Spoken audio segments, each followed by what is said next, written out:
Hello, friends. How are you? It's the eclipse day, so I thought I would pop in with a message for you because I just sat down for about an hour with the Mantis and got some really good insights because I have lots of clients and friends who are experiencing quite a big shift, and it feels very precipitated by this eclipse.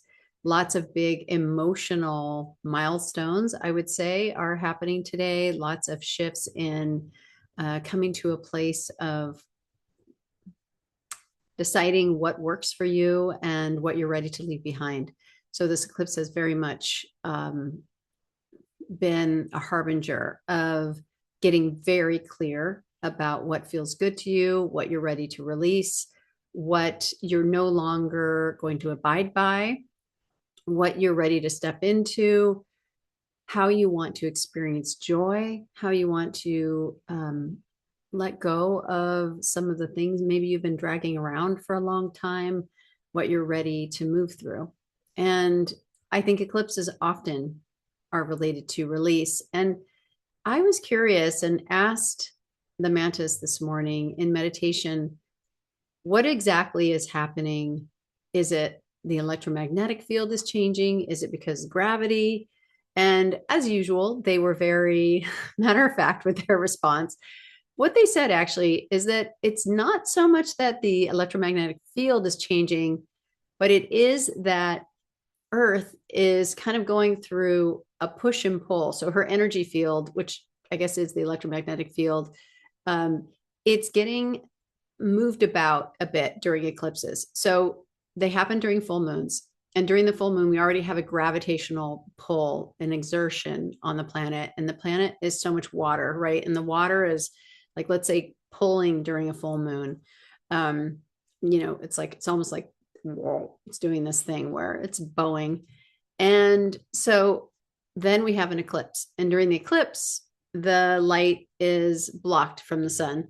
And so it's kind of causes this gravitational washing machine effect. That is how they described it to me, or at least that's how my little pea brain was able to convert what they were telling me telepathically. So it's like we're in this washing machine. So what happens when you're in a washing machine? Well, it precipitates out the dirt. It causes the things to come to the surface that shouldn't be there.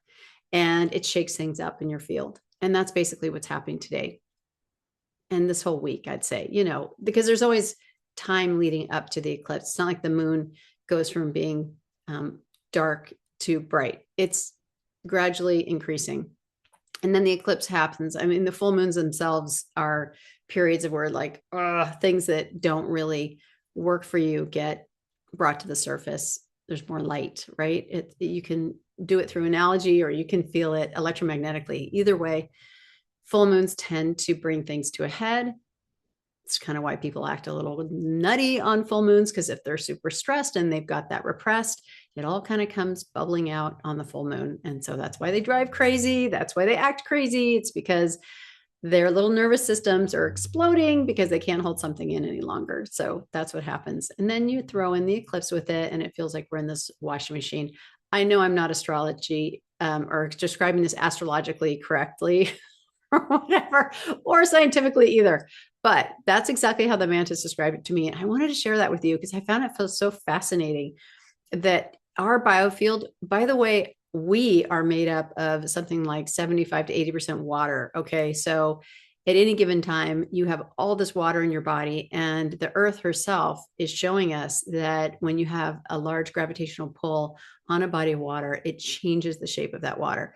And that's what's happening to us too. And so then when we get this back and forth of that gravitational pull, it affects us on every level. It affects our nervous system, which affects our emotional well-being and our emotional awareness, and it can affect our immunity as well. So that's why things tend to come to a head during eclipses, according to them. So sharing that with you. Okay, so I talked to them about some other things too, which I also wanted to share.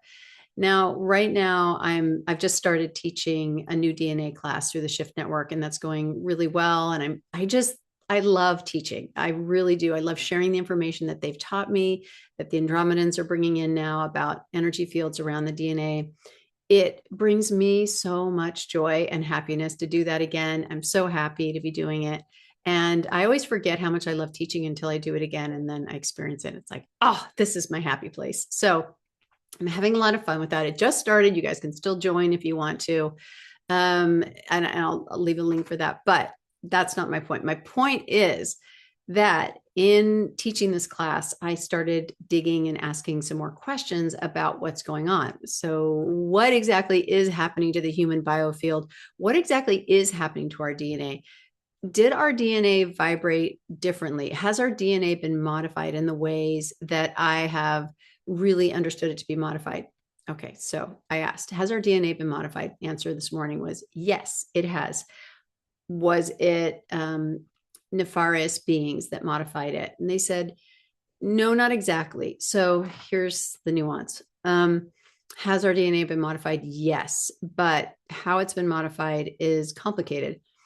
Partially, our awareness and our acceptance of our limitation has come through systematic programming of information that we've been fed. And we've been fed that through the media, we've been fed that through our culture, through our religions, all the different ways, because, well, a variety of different reasons, some of which humans, devise these systems and these governments and these institutions of religion to keep people organized and in line and society running smoothly and to keep the machine running, right? Yeah, like the 5-day work week. Who came up with that? It's a terrible idea, right? Who wants to work every day in a row for 5 days and then only have 2 days off?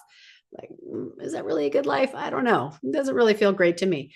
So, all these premises and ideas designed to keep humans productive and working and growing the GDP, what have you. So there's been a lot of imposed limitation through different channels, and humans buy them hook, line, and sinker because in some ways it probably makes us feel safer to be part of something, to be part of a system of limitation because we know where our guardrails are, we know where our boundaries are. But you know what? That's not really who we are. We're not beings of limitation. We are beings of infinite intelligence. We are the living, breathing, actionable creations of source. We are source. Actually, it's not even like we're created by source, like we are source. So we are expressions of source. However much of source you embody or not, that's your own deal and what you choose to do. But the fact is that we are not beings of limitation, but we are born into a system in which limitation is sort of the norm. And we've accepted that consciously. So humans are in a process right now of starting to recognize and wake up and say, oh, actually, you know what? That system of limitation isn't really working for me. So instead, I think I'm going to start expanding my idea of what's possible for me. So they said that literally starts to shift and change the patterns of energy around your DNA, because intention and thought and ideas have such a dramatic and intense effect on the way that our human biology plays out and expresses itself. Okay, so that's number one. Number two, has our DNA been modified? Yes. By whom? Earth. What? Earth. Yeah. So here's the thing. Earth herself is undergoing a tremendous amount of change. Alongside that, thousands and thousands of years ago, I was curious because I've always felt like our DNA vibrated differently. Our DNA was more capable. It held more light. It had better energetic structure around it.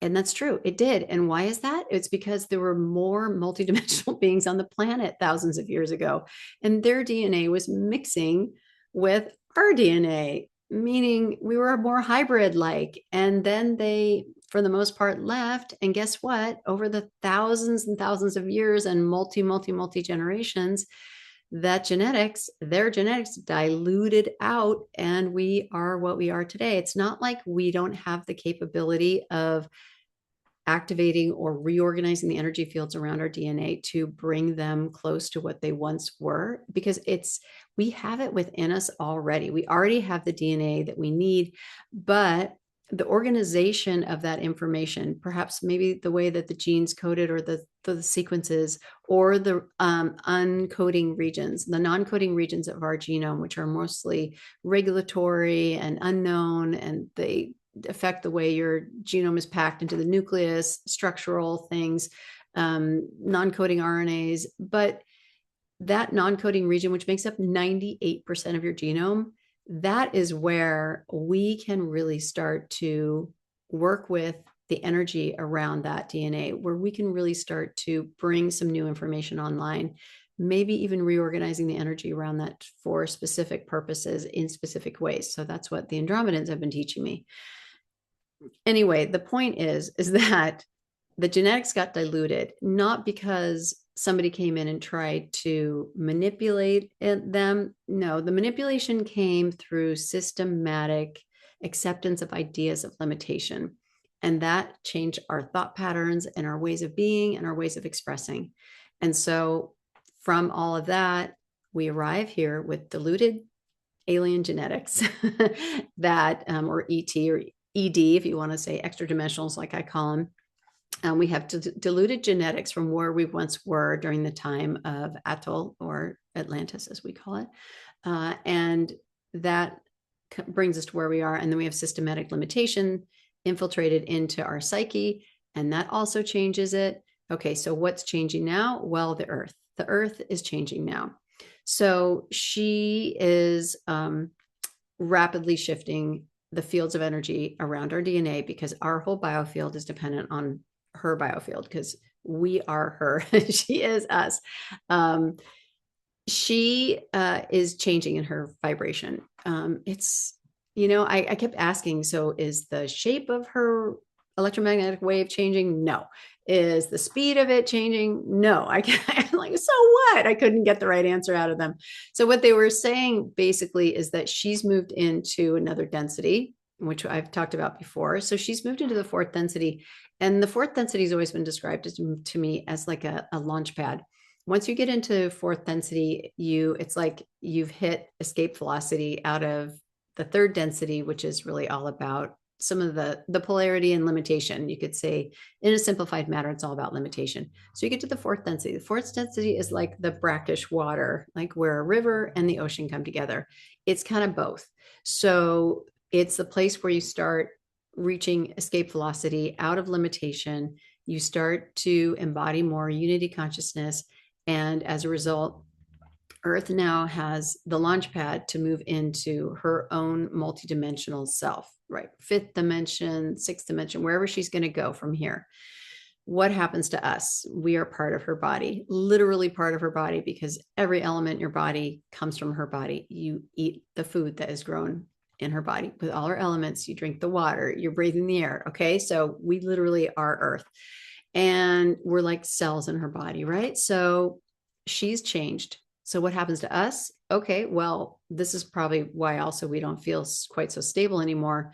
Her field is vibrating totally different now, because she's in a different dimension, and we are trying to keep up. So we're, feeling a little destabilized at this moment. So that destabilization is the fact that Earth has changed so much, and we have not really kept up with her.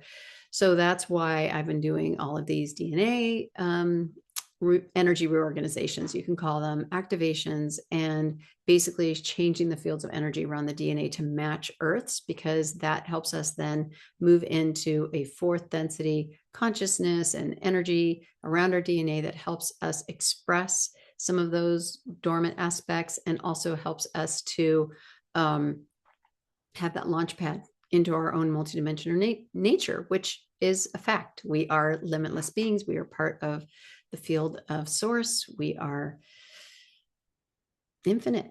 Okay, so that's what I learned from them today, and I thought I'd share that with you, because it was just so fun for me to talk to them and have that long conversation with them. So remember that you are only limited by what you consciously believe about yourself. You can start changing your thinking today. that's free to do. You start changing it.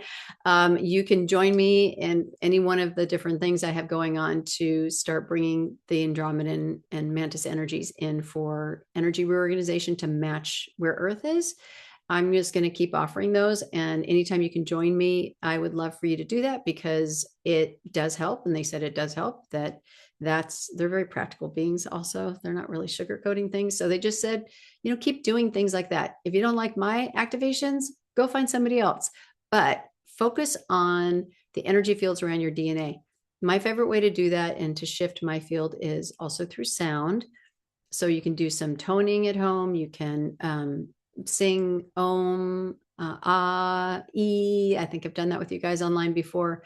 You can listen to binaural beats, but make the vibrations in your body, shift your body, and bring your intention to your DNA and bring the intention that I want to shift the energy, architecture, and geometry around my DNA to match Earth's, and do that with some toning at the same time. Try that. See how you feel. See how your day goes after doing that.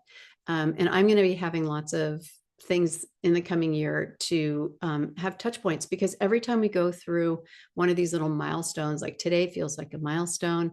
It's also an eclipse, but it feels like an energetic milestone to me, sort of separate from the eclipse, that has to do with our DNA shifting. Again, I'm teaching the class right now. You can join us for that. I'm going to be doing tons of activations in the class and tons of energy reorganization and teaching you how to do that for yourself. I'm sure there are other people doing this on this planet too. I know I'm not the only one. I know the mantis are talking to other people too. So find your favorite way to do it, but do it. Okay. That's my message for you today.